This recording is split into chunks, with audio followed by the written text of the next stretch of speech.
निगाह भरी से जन सुराज को देख रहा है और तीसरा विकल्प के रूप में जन सुराज को लोग एक्सेप्ट कर रहा है। और इस बार यहाँ के नवयुवक भाई लोग बाहर चला जाता है कमाने के लिए, तो इसीलिए यहाँ के सभा में जो है महिलाएं का संख्या जो है दिख रहा है। और नमस्कार, मैं विनय कुशवाहा, आप देख रहे हैं ए न्यूज बिहार। हम पहुंचे सारण जिला के तरैया विधानसभा अंतर्गत संग्रामपुर में। हमारे साथ में जन सुराज के कद्दावर नेता तरैया विधानसभा के संभावित प्रत्याशी उदय प्रताप सिंह हैं, जो प्रशांत किशोर जी के संदेश को जन जन तक पहुंचा रहे हैं और जनसंपर्क भी कर रहे हैं, संगठन विस्तार भी कर रहे हैं। अभी हम लोग उनके आवास पर पहुंचे हुए हैं। आइए हम बात करते हैं कि बिहार विधानसभा चुनाव में जन सुराज की क्या भूमिका रहेगी और बिहार बदलाव यात्रा का बिहार विधानसभा चुनाव में क्या असर पड़ेगा। पहले आपका ए न्यूज बिहार में स्वागत है। सबसे पहले हम आपका भी स्वागत करेंगे और आपके माध्यम से जितने भी लोग देख रहे हैं उनको भी हमारे तरफ से स्वागत है और बहुत बहुत धन्यवाद है। बिहार बदलाव यात्रा के विधानसभा चुनाव पर क्या असर पड़ेगा?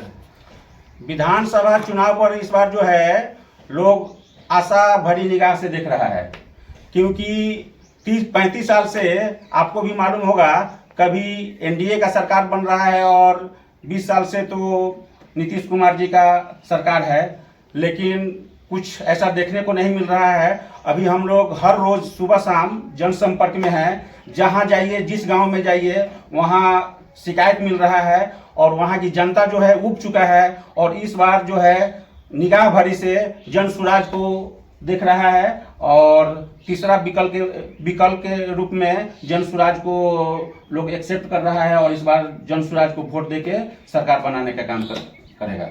हम देखे कि आप लोगों ने बिहार बदलाव यात्रा के क्रम में प्रशांत किशोर जी तरैया में आए हुए थे। उस यात्रा में एक सभा हुई थी, उस सभा में 80% लगभग महिलाएं थी। जी, जिसमें आप लोगों की महत्वपूर्ण भूमिका थी उस कार्यक्रम को आयोजित करने में। आखिर महिलाओं की संख्या क्यों अधिकांश हो रही है, इसका कारण क्या है?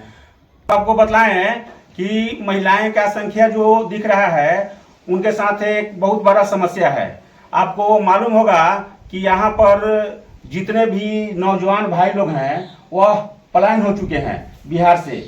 वह उनके साथ बहुत बड़ा समस्या है और वह समस्या का जो जिम्मेदार है यहाँ की सरकार है, क्योंकि यहाँ बहुत सारा जो कल कारखाना था वह सारा कल कारखाना जो है बंद हो गया और रोजी रोजगार के लिए, पैसा के लिए, लोगों को पेट के लिए पैसा चाहिए, तो उसके लिए यहाँ से बाहर 2000 किलोमीटर 3000 किलोमीटर यहाँ के नवयुवक भाई लोग बाहर चला जाता है कमाने के लिए। तो इसीलिए यहाँ के सभा में जो है महिलाएं का संख्या जो है दिख रहा है और बुजुर्गों का संख्या दिख रहा है।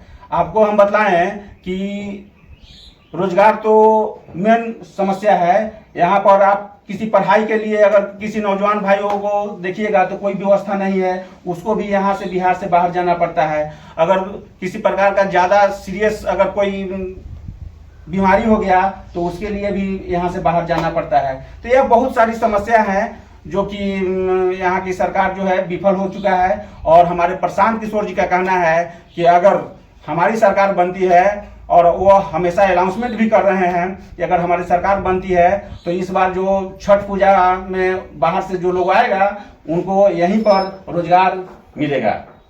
सर, अभी आप क्षेत्र में घूम रहे हैं, आखिर क्षेत्र की मूल समस्या क्या है? यहाँ का मूल समस्या जो है अभी आपको हम वही बताए हैं कि यहाँ पर बेरोजगारी का जो और पलायन का जो है बहुत बड़ा समस्या है। वो तो सामान्य पूरे बिहार की समस्या है। जी। यानी कि तरैया विधानसभा में खास कोई बड़ी समस्या हो तो बताइएगा।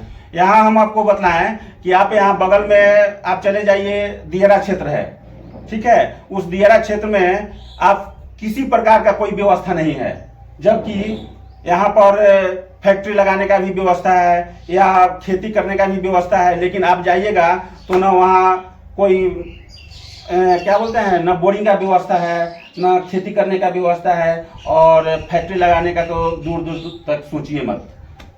अभी आपके विधायक, स्थानीय विधायक कई बार से रहे हैं, और राजद के भी लोग रहे हैं, राजद और भाजपा दोनों के विधायक रहे हैं। जी जी। क्या उन लोगों ने इसके लिए कोई प्रयास नहीं किया है? कोई प्रयास नहीं किया है। आप लोग तो मीडिया वाले हैं, आपको मालूम होगा कि यहाँ पर तरैया में एक रामकोला का बहुत बड़ा जमीन है, मालूम नहीं कई 100 एकड़ है। अगर मरहौरा मिल चलता रहता तो उस खेत में जो है बहुत गन्ना का खेती होता था और उस गन्ना से यहाँ का मरहौरा मिल चलता था, जिससे हजारों लाखों आदमी खुशहाल रहता था। और वैसा कुछ व्यवस्था नहीं है। हम आपको बतलाएं, तरैया में एक रेफरल अस्पताल है। उस अस्पताल में आप जाइएगा तो न वहाँ बेड का व्यवस्था है, न वहाँ कोई स्टाफ का व्यवस्था है, न वहाँ कोई दवा दारू का व्यवस्था है। यहाँ तक कि हम अपरा में सदर अस्पताल में भी जाइएगा तो उस तरह का व्यवस्था आपको नहीं मिलेगा। और हम आपको या आपके माध्यम से जो भी जनता देख रहा है उन लोगों को हम विश्वास दिलाना चाहेंगे कि जन सुराज से, अगर जन सुराज का सरकार बनता है तो हम लोग पहले वही काम करना स्टार्ट करेंगे, जिससे हमारे यहाँ के जनता को हर सुख सुविधा उपलब्ध हो। बहुत बहुत धन्यवाद।